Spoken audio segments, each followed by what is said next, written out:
This podcast deals with issues about LGBT families and trans-specific topics. We would love to hear from you and welcome your questions and comments. However, we will not tolerate any discriminatory language or hate speech. So please, just don't do it. Enjoy the show.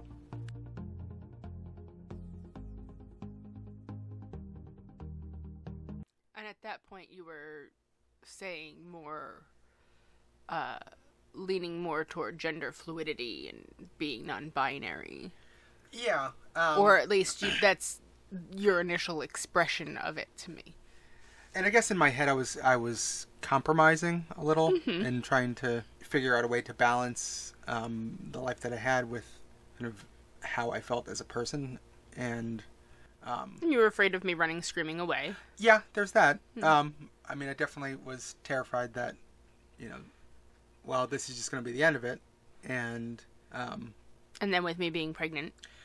Yeah, and then especially, right after that, then I just didn't know, quite what to do. And I struggled for a long time, for, over a year, just kind of keeping it mainly to myself. You knew what was going on, but I didn't tell anybody else for a very long time.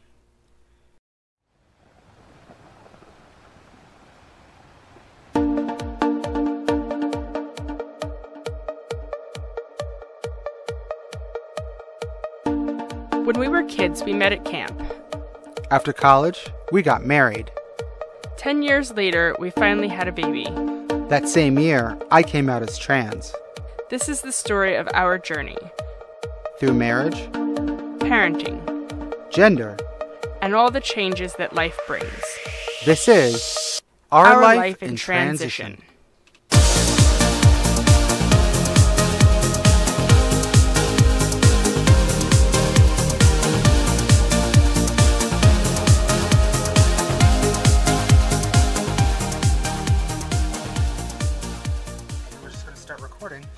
And see what happens. Okay. So we have to be kind of close to the microphone. This is super awkward.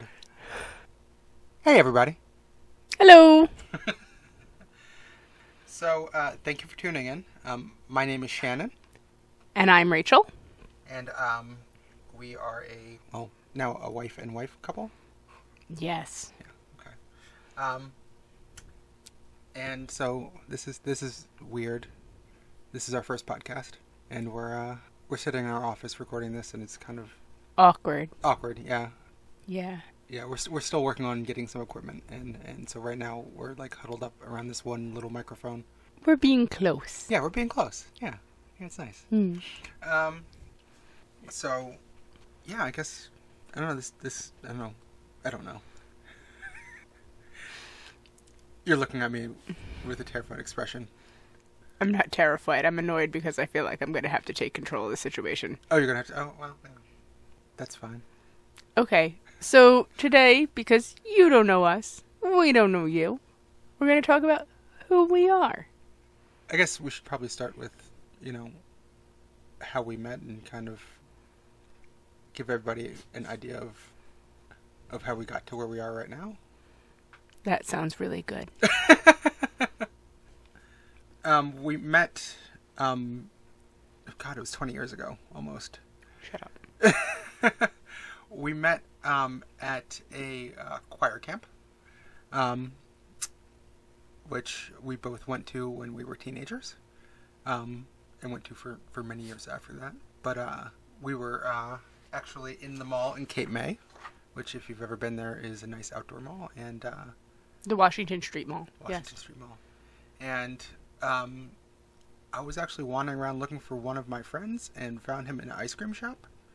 And surrounded by ladies. Yeah, which was, good on him. But I got to say, for people who were not so popular with the ladies at the time, it was a little awkward. What is he doing there? He's with girls. What's going on? And well, he was cute, but like prepubescent cute. Like he was like cute, adorable. Like a puppy. He was adorable. Well, I wasn't gonna say that, but he was like adorable. Okay, well. And so all the girls liked him because he was adorable. Well, when we release this, we can make sure that he knows that you thought he was like a puppy. I didn't say that. You said that. I was. Hey, we've been together a long time. I can read into what you're saying. But anyway, so as I finally came across him and looked in and was like, oh, these girls, and then I saw you with your ice cream and your long hair, and I was like, ooh, who's that? And yeah, so things just. And then followed me around creepily for the rest of the time. Yeah, I mean a little bit, but yeah, I did.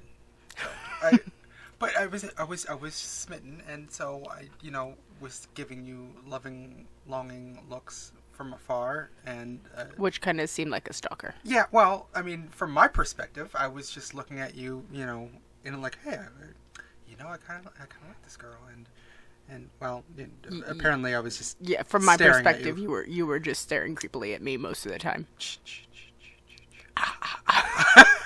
Pretty much. Yeah, well, but so then after camp, which we were heartbroken.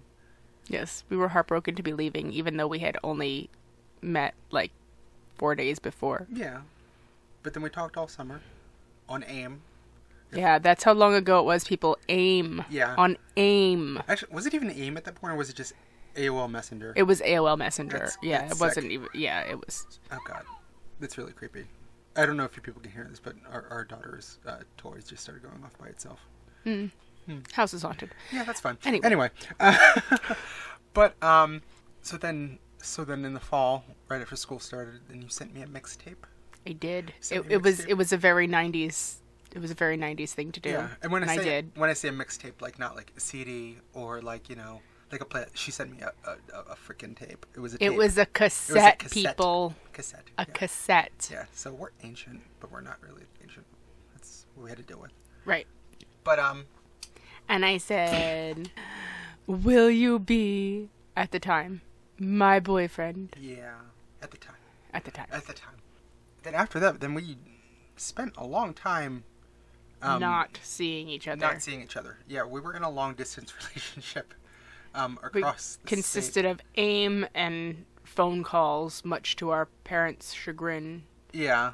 Because cell phones were just a new thing at the time. Yeah, I mean they existed. It was the after 9 o'clock free kind of thing. Yeah. With the flip phone. Yeah, which actually it wasn't until your sister gave you a phone.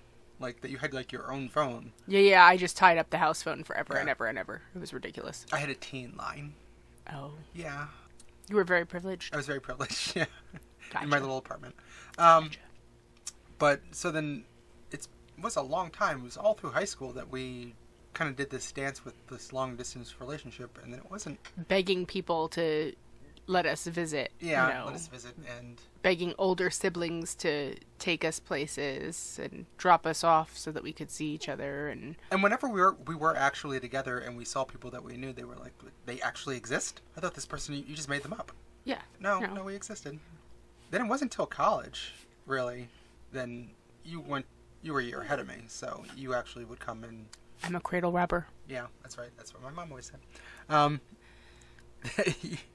You came and you would come visit me on the weekends. Yes, because my roommate, who I didn't really get along with, conveniently lived one town over. You got along with her to the extent that you needed to in order to get to me. Exactly. That's how it works. That is how it worked. Mm-hmm. But then when I went to college, I pretty much every weekend would take the train, and then I would take a bus. Then I would come see you, and then basically just hang out on the weekends. So, I mean, shout out to New Jersey Transit, because otherwise, I never would have seen you when we were in college. This is true. It's true. And then we spent far too much time together in college. It's a miracle that either of us graduated, to be honest. I mean, there were a couple points when each of us just skipped school to then go hang out with each other. Although then we would wind up going to each other's classes, which, I mean, that's just the dumbest thing ever. I'm just going to skip school and then go to class at another school. Mm-hmm. But your classes were interesting. Well, so were yours. So, see? But so then after that, then I actually came down to where we live now for the summer to work. Well, this was actually concurrently. Well, yeah, I mean, while we were in college, but Yeah. down the shore, and I worked over the summer. And then after that, then your senior year, on our anniversary, the anniversary of when I got the mixtape, then I proposed to you.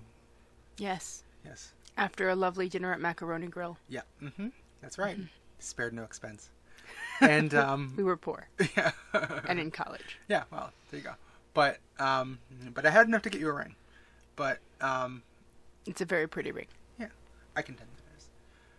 And I did it in a delightfully cheesy way with. Oh my god, it was so cheesy, but it was very cute. Yeah, I mean, I made a nice little video, and anyway, but it did the job, and you married me. So then, and then we were living up where I was going to school. And we got married.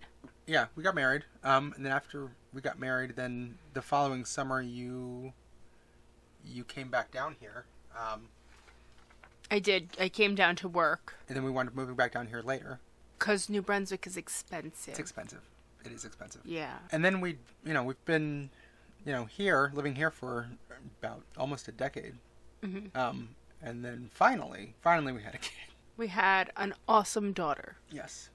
She's a crazy toddler now, but, she's adorable, and we love her. And that was after some time. Like, we kind of got to the point where we were like, maybe this is or isn't going to happen. But after some time, we finally had her, and it was delightful, and she was delightful and small. Which was delightful, I can say. It was delightful that she was small. She is not so small now. She is very much perfect size to get into everything. Yeah, exactly. Yeah. Yes. And she inherited my ability to climb things, which is fun. She's just a new adventure every day. That's what she is every day. I'm pretty sure that's what every parent would say. It's like, it's a new adventure. Well, that's... Adventure, quote unquote. Yes. Yeah. Basically. And then around the same time that we had her, I came out. And it wasn't entirely a new thing when you had come down here, right after we got married. I was still up where we had been living for the summer, and taking summer classes and doing an internship, and so I was kind of by myself and had some time to sort of think about things and spent some time kind of experimenting with my gender and expressing myself alone at home to see how it felt. And then of course, like, I panicked and purged all my clothes and my hair, and it was the very common trans thing to do, to experiment with things and then freak out and panic and backtrack. But we had to talk about that, and then I kind of didn't quite know what to do with it and what to make of it. And at the time, I just said, I think it was just a phase, and then let's move on. And we did. Yeah, ish, but... Well, I did. Yeah, but it was still always in the back of my head. Thanks again for listening to the show. If you like what you hear so far, subscribe so you never miss an episode. Also, be sure to share with your friends and family so they can enjoy as well. This podcast is made possible by listeners like you. Thank you for your support.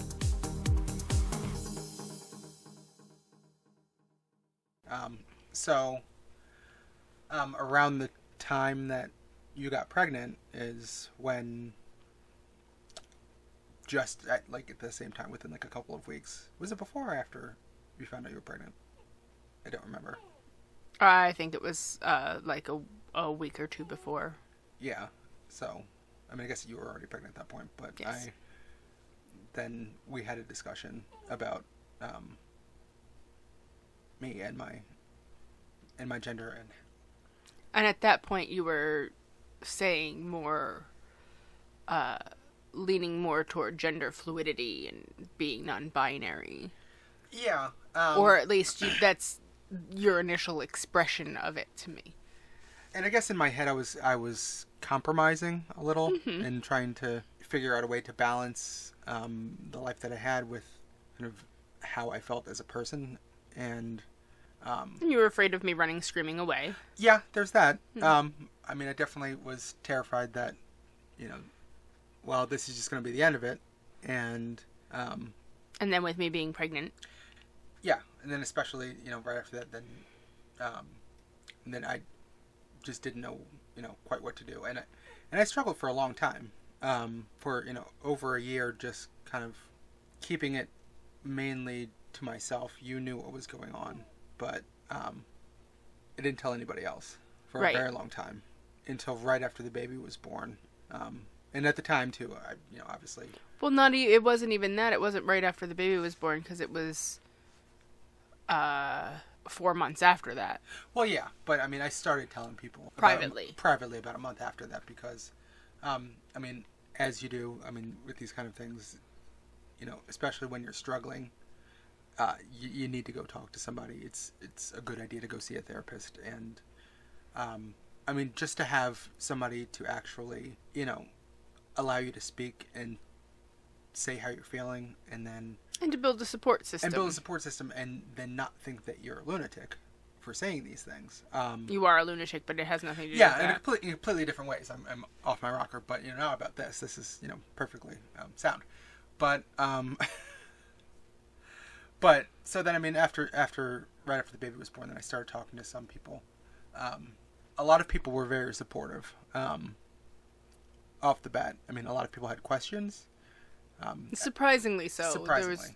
I think we expected more backlash. Resistance. Yeah. Yeah. I mean, there were obviously a couple people that just, it was kind of a no-go for them, and it was not, it didn't go well. But beyond that, I mean, it was very, I was fortunate in that I had a positive experience.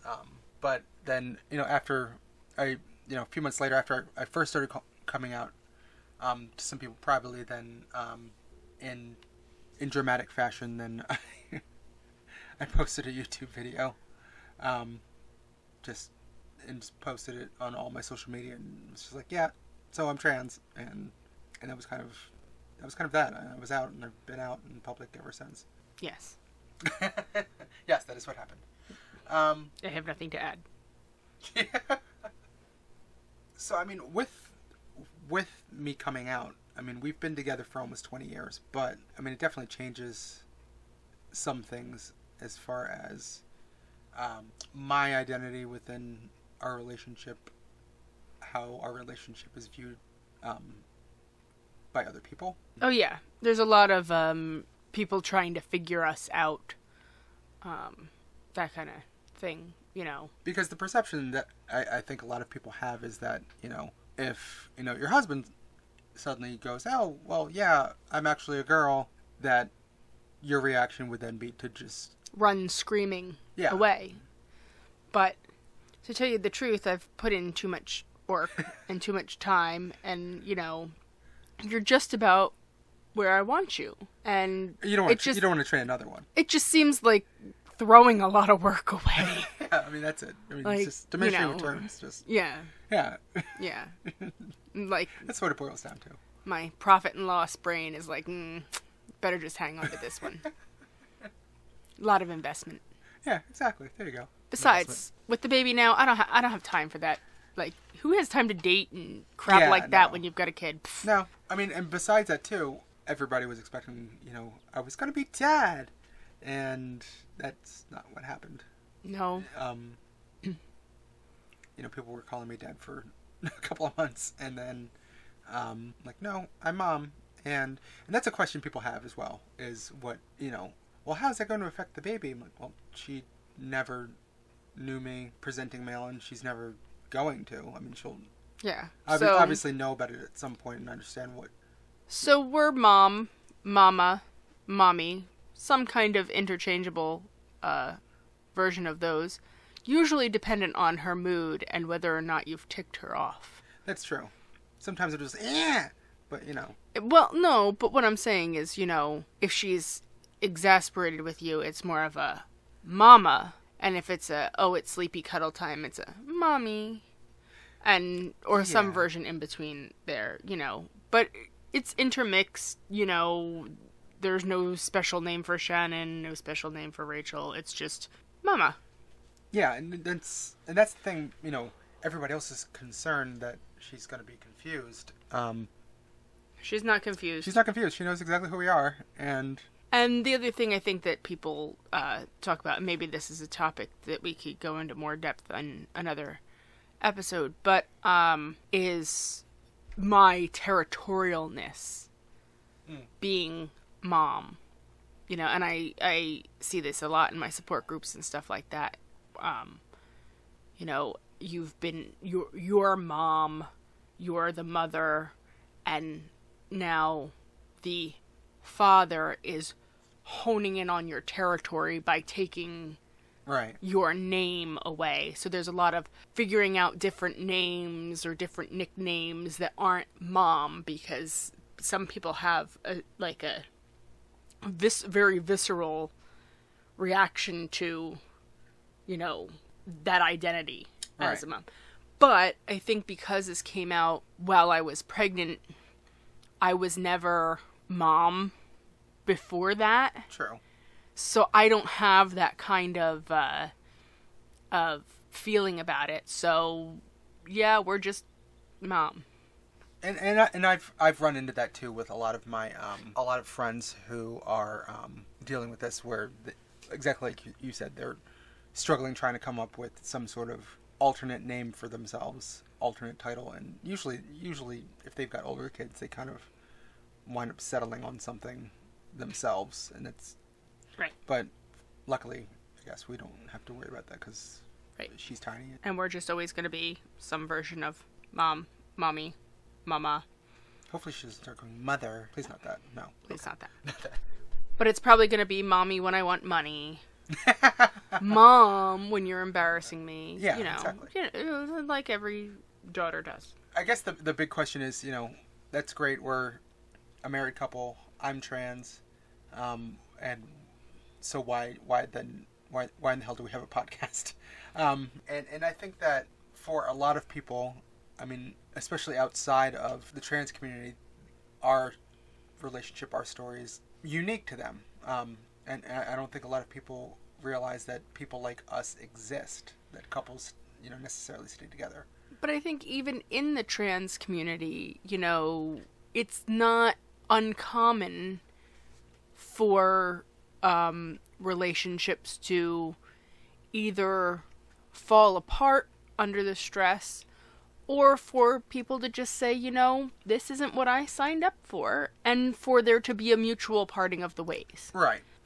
So I think we are more unique in the fact that we're just too stubborn to give up, you know, and we're just in it for the long haul.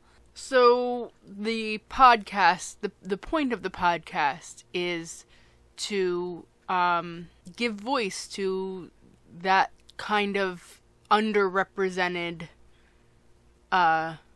experience of being in a long-term relationship with a, you know, now with a young child, all of the normal parenting stuff that you go through and relationship stuff that you go through, with this added spice of one person being trans. Yeah.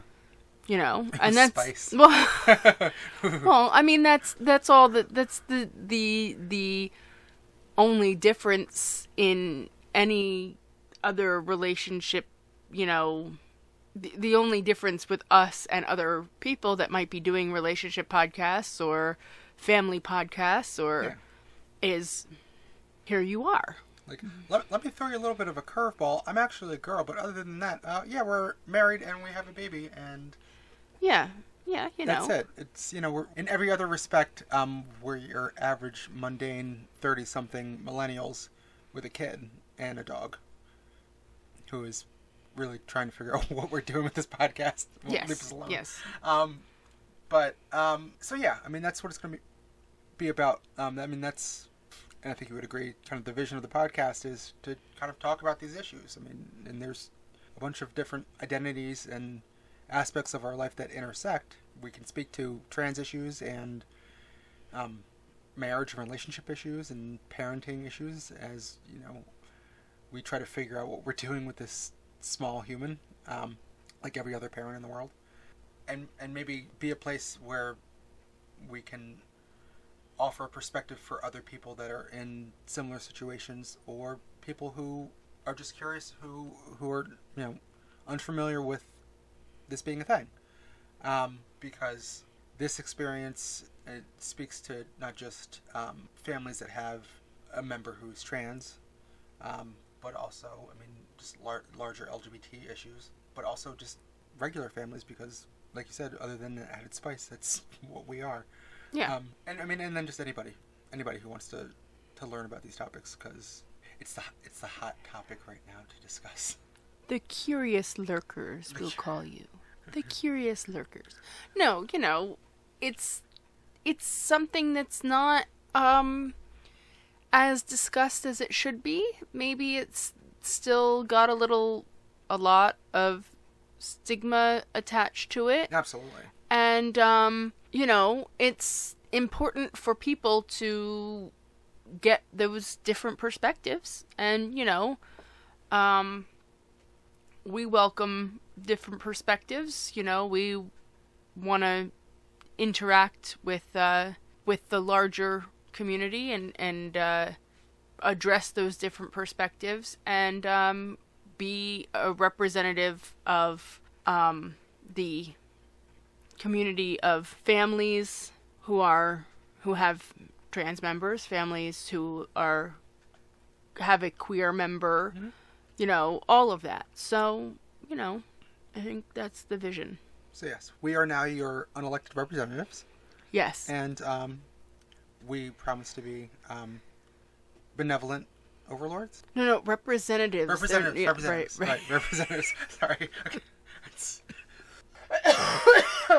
Oh God, I killed you. Shannon's first act is to kill the other representative. Damn it. Oh, well, yeah. It's just like Caesar. Means we're gonna get stabbed in the back. Anyway, I guess that kind of wraps up everything that I have on my script. I think that's enough. Okay. I think, Did we do good? Did we do good in the first podcast, Rachel? Sure. Sure, yeah. Let's go with that. You tell us. Well, it doesn't matter, because we're their representatives. See, we're not their overlords. Representatives don't do anything. Talk to Congress. Well, no, they don't do anything, but some of them think they're overlords, too. They think they're overlords, but, I mean, that's just delusions of grandeur. That's what I meant to say. Delusions of grandeur? Delusions of grandeur. Yes. Divisions of grandeur? Is that what you delusions. Said? I said delusions. You know what? This is just evolving into madness. Anyway. Okay. So I think that's it. Yeah, I think we should wrap this up. Okay. So, I'm Shannon. And I'm Rachel. And, thanks for listening. And we will, I guess, talk to you next time. But we won't actually be talking to you because this is, recorded, and so if you try to talk back, it's not gonna work. They can talk back, just, we won't hear you. It's not really a conversation. I mean, if you want to add comments and stuff, then it can be kind of a conversation, but it's a delayed conversation. Anyway. Okay, well, I guess that's it. Alright, so, goodbye? Bye. Bye!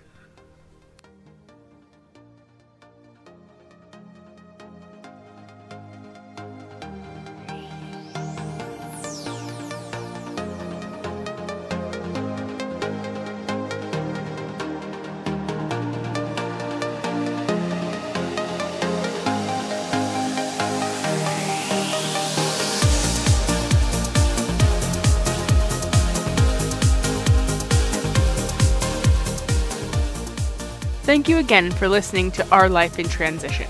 This show is hosted by Rachel and Shannon McDill. Our producer and editor is Shannon McDill. Theme music is Seize the Day by Purple Planet. Check them out at purpleplanet.com. Support us on Patreon at patreon.com/OLITPod. That's /OLITPOD. Your support makes this show possible. Thank you.